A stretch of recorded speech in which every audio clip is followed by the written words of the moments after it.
আসসালামু আলাইকুম। আজ আমি আপনাদের জন্য নিয়ে এসেছি একেবারে দারুণ এক রেসিপি, চিকেন ফ্রাই। বিশ্বাস করুন, এই রেসিপিটি দেখার পর আর কখনো বাইরে থেকে চিকেন ফ্রাই খেতে মন চাইবে না। কারণ এটি শুধু বানানোই সহজ নয়, বরং বাইরের খাবারের তুলনায় অনেক বেশি টেস্টি আর হেলদি। সবচেয়ে মজার বিষয় হলো, ভাজার অনেকক্ষণ পরেও এই চিকেন ফ্রাই থাকবে একদম ক্রিস্পি ও মজাদার। তাই ভিডিওটি শেষ পর্যন্ত দেখুন আর শিখে নিন কিভাবে বাসাতেই তৈরি করবেন রেস্টুরেন্ট স্টাইলে পারফেক্ট চিকেন ফ্রাই। আজকের এই চিকেন ফ্রাই আমি তৈরি করব হাড় ছাড়া মুরগির বুকের মাংস দিয়ে।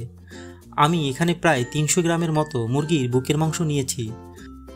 আমি এই মাংসগুলোকে পাতলা করে কেটে নিচ্ছি। আপনারা চাইলে এটাকে চিকেন স্ট্রিপও বলতে পারেন। চিকেন কাটা হয়ে গেলে এর মধ্যে দিচ্ছি স্বাদমতো লবণ, 1 চামচ গুঁড়ামরিচ, দিয়ে দিচ্ছি একটা ডিম, 1 চামচ আদা বাটা, 1 চামচ রসুন বাটা, গোলমরিচ গুঁড়ো 1 চামচ, আরও দিচ্ছি 1 চামচের মতো সয়া সস, ভিনেগার 1 চামচ, ওয়েস্টার সস 1 চামচ, টমেটো সস 1 চামচ, টেস্টিং সল্ট 1/2 চামচ। আপনারা চাইলে টেস্টিং সল্ট না দিলেও পারেন। আর সবশেষে দিয়ে দিচ্ছি 1 টেবিল চামচ আটা। এখন চিকেনগুলো মশলার সাথে খুব ভালোভাবে মিশিয়ে নিব।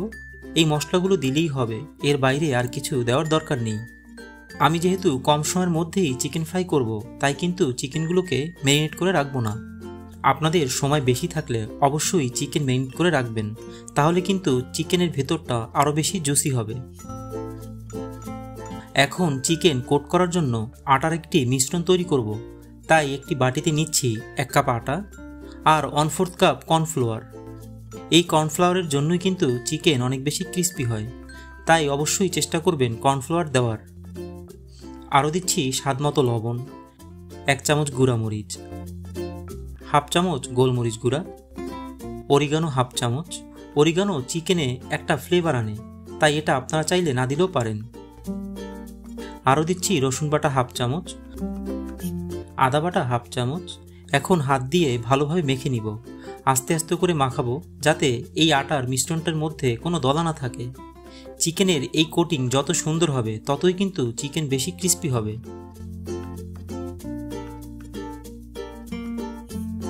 এখন মশলা মাখানো চিকেন স্ট্রিপগুলো একে একে আটা মিশ্রণের মধ্যে দিয়ে ভালোভাবে কোট করে নিতে হবে।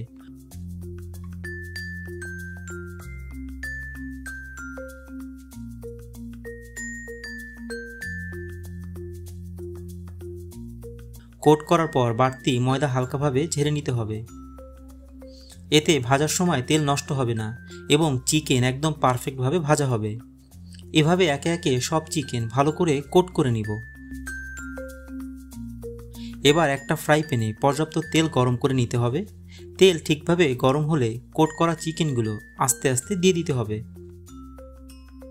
খেয়াল রাখবেন, তেল বেশি ঠান্ডা হলে চিকেন ভিতর থেকে তেল টেনে নিবে, আর বেশি গরম হলে বাইরে থেকে পুড়ে যাবে। তাই মাঝারি আঁচে ভাজাই সবচেয়ে ভালো। প্রায় 7 থেকে 8 মিনিটের মধ্যেই চিকেনগুলো একদম সুন্দর সোনালি রং ধরবে এবং ক্রিস্পি হয়ে যাবে। তাহলে তৈরি হয়ে গেল আমাদের আজকের স্পেশাল চিকেন ফ্রাই। দেখতে যেমন সোনালি আর ক্রিস্পি হয়েছে, খেতেও কিন্তু হবে অসাধারণ টেস্টি। একবার যদি বাসায় এভাবে বানান, তাহলে পরিবারের সবাই ভীষণ পছন্দ করবে। ভিডিওটি যদি ভালো লেগে থাকে তাহলে অবশ্যই একটা লাইক দিন। কমেন্ট করে জানাতে ভুলবেন না আপনারা কিভাবে চিকেন ফ্রাই বানান। আর চ্যানেলটি সাবস্ক্রাইব করে পাশে থাকুন আরও নতুন ও মজাদার রেসিপির জন্য।